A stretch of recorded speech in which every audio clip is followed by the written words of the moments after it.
कुछ क्वेश्चंस उठाए जुबैर साहब ने। कारी साहब, I know you have to leave, अगर आप क्विकली उनको रिस्पॉन्ड कर दें। देखिए, मैं जुबैर साहब के पॉइंट्स को रिस्पॉन्ड क्या करूं, बस वो उनका अपना एक नुक्ता नजर है और उसमें काफी वजन भी है, ये बात नहीं है कि वजन नहीं है।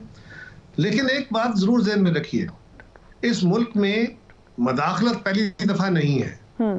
पीपल्स पार्टी सबसे बड़ा विक्टिम है। हमसे हर दौर में इलेक्शन छीने गए हैं। हमारे साथ क्या नहीं हुआ जिसका आज विक्टिमहुड है। आज तो क्योंकि सोशल मीडिया है और मीडिया, फॉर्मल मीडिया, आपका इलेक्ट्रॉनिक मीडिया है जो चीजों को दिखा रहा है। हमारे दौर में तो कुछ दिखाया नहीं जाता था। मुस्लिम लीग और पीपल्स पार्टी ने रगड़े खाने के बाद जब चार्टर ऑफ डेमोक्रेसी किया था तो उससे चीजें आगे बढ़ी थी, पॉलिटिकल स्पेस बढ़ी थी। खान साहब ने वो पॉलिटिकल स्पेस आया की। आज भी उसी को देखने की जरूरत है। लेकिन अगर आप वो स्पेस लेने की बजाय अगर आप गैर मुल्की मदाखलत की कोशिश करें और उसके नतीजे में पाकिस्तान की हुकूमत उसको रिस्पॉन्ड डिफरेंटली करे, जो जरूरी नहीं है कि हुक्म मान लिया जाए। अगर आप मैं मफरूजे की बात करूं, अगर आ जाता है कोई ऐसी बात तो लाजम नहीं है कि हुकूमत मान लेगी और उसके कुछ रिपरकशंस होंगे। इस तनाव में ना आप मशरक से महफूज है, ना आप मगरब से महफूज है, ना आपकी खारजा पॉलिसी महफूज है, और फिर आपके एसेट्स, न्यूक्लियर एसेट्स के ऊपर दुनिया की नजरें हैं। क्यों हमें नजर नहीं आ रहा कि हम दावतें दे रहे हैं? ये ज्यादा चैंपियन हो गए हैं जमहूरियत के? क्या हमें समझ नहीं आ रही? हम बड़े कंफर्टेबल बैठे हैं? ऐसा बिल्कुल नहीं है। हाँ, हमें सबको मिलकर पॉलिटिकल फोर्सेस को बैठना होगा। खान साहब ने आज तक तो रट ये लगाई रखी कि मैं साथ बैठूंगा नहीं। आज जो बंदा ये कह रहा है कि मैं इस मुल्क के अंदर डेमोक्रेटिक डालना चाहता हूं, लेकिन मैं फिर भी समझता हूं कि होश के नाखून लेने चाहिए। ये कोई क्विक फिक्स नहीं होना। अगर किसी का ख्याल है कि चंद जलसे करने से, जुलूस करने से, ये जो लोगों को ख्वाब दिखा के लाए थे कि जी आप जाएंगे और इस्लामाबाद में ये हो जाएगा और हर तरफ से सन्नाटा हो जाएगा, इस्लाम मुल्क में ऐसे हो गया, ये शराब मत दिखाए लोगों को। अपने मुल्क के हालात देखें और पॉलिटिकल फोर्सेस के साथ बैठ के बात करें। ये ग्रेजुअली आगे बढ़ना है। हम हर दौर में जब आए हमने इलेक्टोरल प्रोसेस को एम्पावर करने की, मजबूत करने की कोशिश की है। अपने नैरेटिव बना के उसमें फंसे हुए हैं, उससे नीचे आना पड़ेगा, उससे बाहर निकलना पड़ेगा। तब आप किसी हिकमत अमली पे आ सकते हैं, तब आप वे फॉरवर्ड बना सकते हैं, तब मैं जवाब देना चाहूंगा। And the question is Zubair साहब, I am sure you will also agree कि क्विक फिक्स नहीं है। ये गवर्नमेंट की तरफ भी होगा, ये गवर्नमेंट की तरफ भी होगा, ये पीटीआई की तरफ भी होगा कि वो कहीं गलती पे हैं तो उनको कैसे अपने आप को इससे पीछे निकलना है, क्योंकि सबको अपनी पोजीशन को रीएडजस्ट करने की जरूरत है। राइट, जुबैर साहब, you want to comment on that? Bhutto साहब ने और सही तरीका चुना कि I will be an exception to the rule. Awami League भी मौजूद थी, राइट विंग पार्टीज भी मौजूद थी, लेफ्ट विंग पार्टीज भी मौजूद थी। तो पहली बात यह है कि आप किसी की अपनी स्ट्रेटजी होती है कि जी इस वक्त बैठना चाहिए, नहीं बैठना चाहिए, you can't force, but a wrong is a wrong. ये नहीं आप कह सकते कि अगर पीटीआई ने कोई चीज अपने जमाने में गलत की थी, जो मोहम्मद जुबैर ने गलती कहा था, तो आज आप ये कह रहे हैं कि ये निजाम चलता रहेगा। अगर किसी का ख्याल है तो आप जलसे जुलूस ना निकालें।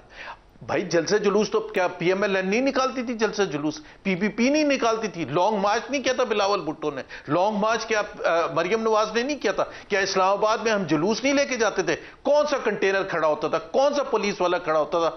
ये कौन सा तरीका है कि आप कह रहे हैं कि जी ये गलत फहमी में ना रहे? गलत फहमी में ना रहे भाई, आप फिर दूसरा तरीका बताएं ना।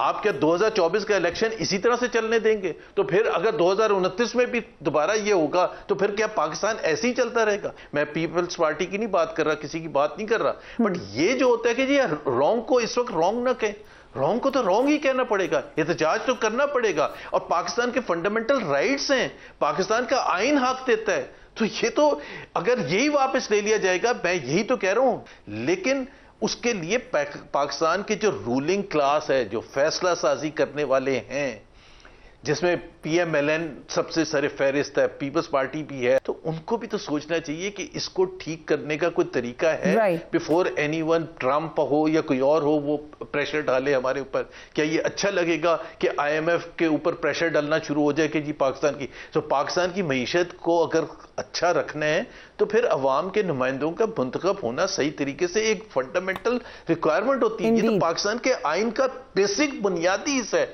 कि Pakistan will be governed bye those who are the representatives of the people of Pakistan. Right. ये प्रीएम्बल है. कुछ क्वेश्चंस उठाए जुबैर साहब ने. कारी साहब, I know you have to leave, अगर आप क्विकली उनको रिस्पॉन्ड कर दें. देखिए, मैं जुबैर साहब के पॉइंट्स को रिस्पॉन्ड क्या करूं, बस वो उनका अपना एक नुक्ता नजर है और उसमें काफी वजन भी है. ये बात नहीं है कि वजन नहीं है, लेकिन एक बात जरूर ज़हन में रखिए, इस मुल्क में मदाखलत पहली दफा नहीं है. पीपल्स पार्टी सबसे बड़ा विक्टिम है. हमसे हर दौर में इलेक्शन छीने गए हैं. हमारे साथ क्या नहीं हुआ जिसका आज विक्टिमहुड है. आज तो क्योंकि सोशल मीडिया है और मीडिया, फॉर्मल मीडिया, आपका इलेक्ट्रॉनिक मीडिया है जो चीजों को दिखा रहा है. हमारे दौर में तो कुछ दिखाया नहीं जाता था.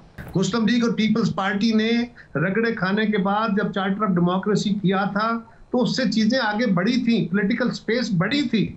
खान साहब ने वो पॉलिटिकल स्पेस आया की.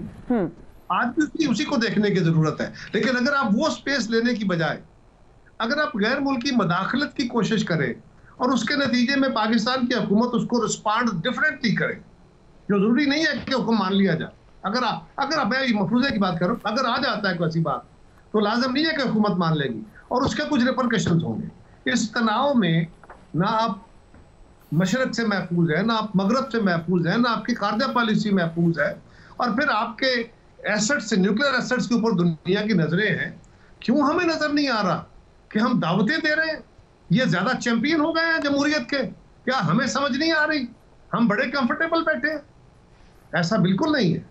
हाँ, हमें सबको मिलकर पॉलिटिकल फोर्सेस को बैठना होगा. खान साहब ने आज तक तो रट ये लगाई रखी कि मैं बैठूंगा नहीं. आज जो बंदा ये कह रहा है कि मैं इस मुल्क के अंदर डेमोक्रेटिक डालना चाहता हूं, लेकिन मैं फिर भी समझता हूं कि होश के नाखून लेने चाहिए. ये कोई क्विक फिक्स नहीं होना. अगर किसी का ख्याल है कि चंद जलसे करने से, जुलूस करने से, ये जो लोगों को ख्वाब दिखा के लाए थे कि जी आप जाएंगे और इस्लामाबाद में ये हो जाएगा और हर तरफ से सन्नाटा हो जाएगा, इस्लाम मुल्क में ऐसे हो गया, ये शराब मत दिखाए लोगों को.